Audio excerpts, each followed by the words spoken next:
Canada? Yes, Holland. Holland. Netherlands. And there are good people there. Oh, yeah, they're good people. Yes, good people. So I will love to ask you a couple of questions if it's okay. Oh, sure, you bet. Don't worry, this is not sneak attack, it's sneak attack. Okay. So my first question is, how did you end up in Canada? My father, it was right after the war. It was in the late 40s and early 50s, 48, 49, 50. He started thinking about wanting a new life.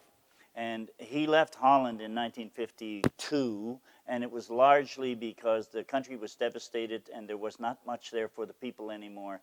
And he was hungry to find work and support his family. And I don't know who the company or who the people were, but Canada was looking for people. Canada, Australia, and the United States. But mostly Canada and Australia were looking for immigrants to build the country up again and work and such like that. And he got offered an opportunity to come to Canada on a ship called the Sight of Christ, or the Southern Cross, and came to Canada and went to work for a farmer in Saskatchewan, and a year or two later he came to BC and went to work in the forest industry. He was an old school European, and therefore he built houses and worked 3 jobs. And so this is how you end up in Port Alberni right away? About a year or two after we came to the country, yeah. So, Pastor Joe, we call you Pastor Joe, so you Sure. obviously were a pastor. So my question will be, how did you give your life to Christ? Well, a brother-in-law and sister-in-law and a sister came to visit us. He had just become a Christian. He didn't know all the things about the Bible, but I was surprised at how much he did know. And one night, he asked if he could have a Bible study. I said, you can do whatever you want. I was part of a mainline denomination, but I don't want to be part of it. But after he started it, because my wife wanted to have a study and wanted to know more and find out what happened to him, I heard him saying things about being born again and that there's only one mediator between God, and that is, between God and Christ, the man Christ Jesus. And I heard that, and I said, I'm going to be part of this, and I'm going to set you straight. You are wrong. You got to belong to a denomination. He said, no, you need only belong to Jesus, and this is how you do it. Cut a long story short, he shared with me the way of salvation. In the end, after 3 weeks, it made a lot of sense. He asked my wife, do you believe Joe is a Christian? Because I said, I'm as much a Christian as you are. And she said, well, he's a good man. And her brother said, no, that's not what I asked. Is he a Christian? She said, no, I don't think so. Well, a lot happened. A while later, I was sitting at the table, and I looked at Peter after we had quite a bit of discussion, and I said, I know what I need to do, but I can't do it here. And I got up off the table. They were all sitting around the table. It was 11:30 at night. Walked into the bedroom. My wife was crying on the bed, thinking our marriage was over. And I sat beside her, and I said, I believe you know Jesus. Because it had already been established she was a Christian, born-again, Bible-believing Christian. And then I asked her to help me. And she said, do you mind if we kneel beside the bed? And to be honest with you, I was grateful. We knelt beside the bed. She said, follow me in prayer. I prayed the sinner's prayer. Forgive me my sins. Come into my heart. Trust you for salvation. And then she said, you can say anything to God. And then I poured out my whole life to God in my own language, saying things that she didn't even know about me, that I was ashamed of. We fell into each other's arms, and we wept a lot. And she said, you are a born-again Christian. And now let's go tell the people. We came into the kitchen. They were all still sitting around the table waiting. And that's how I became a Christian. So that's how you became Christian. Yes. And how you became Christian who is a pastor. Well, that's a long story, but I'll try and keep it as short as possible. Please. Yes, please. How did I become a pastor? To be honest with you, the simple of the long story is that I met a wonderful man who was in his 60s, and I thought he was ancient. Now I'm going on 72, and I think he was young.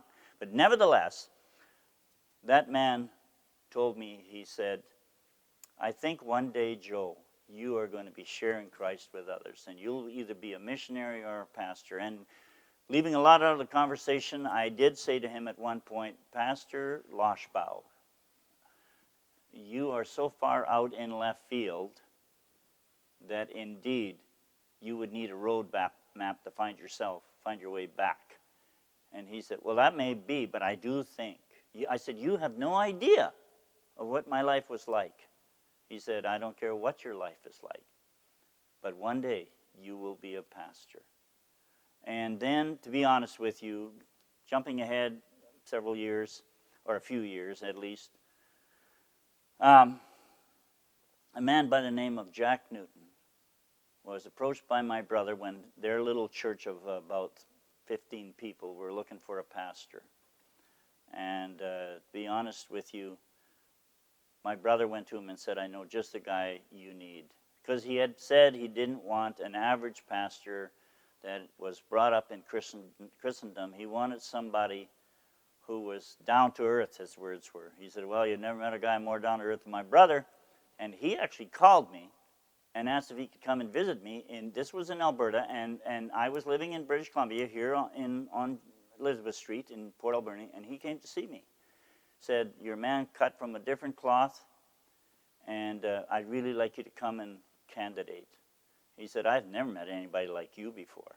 And I didn't know if that was a compliment or otherwise. But he said, I'd like you to come out. And I said, well, my wife and I will. And it was a little while later because my wife was working elsewhere and had to finish up her job and then come. She came home and I told her, we went for a walk on the dike, we talked, and she said, call him and tell him you'll come and candidate. She had just said she never wanted to move again. And I had always been involved in music, both secular and then later as a Christian. And I would move all over the place just to get a band going. And I did some full-time itinerant work with the band and preaching. And so she said, well, let's go there.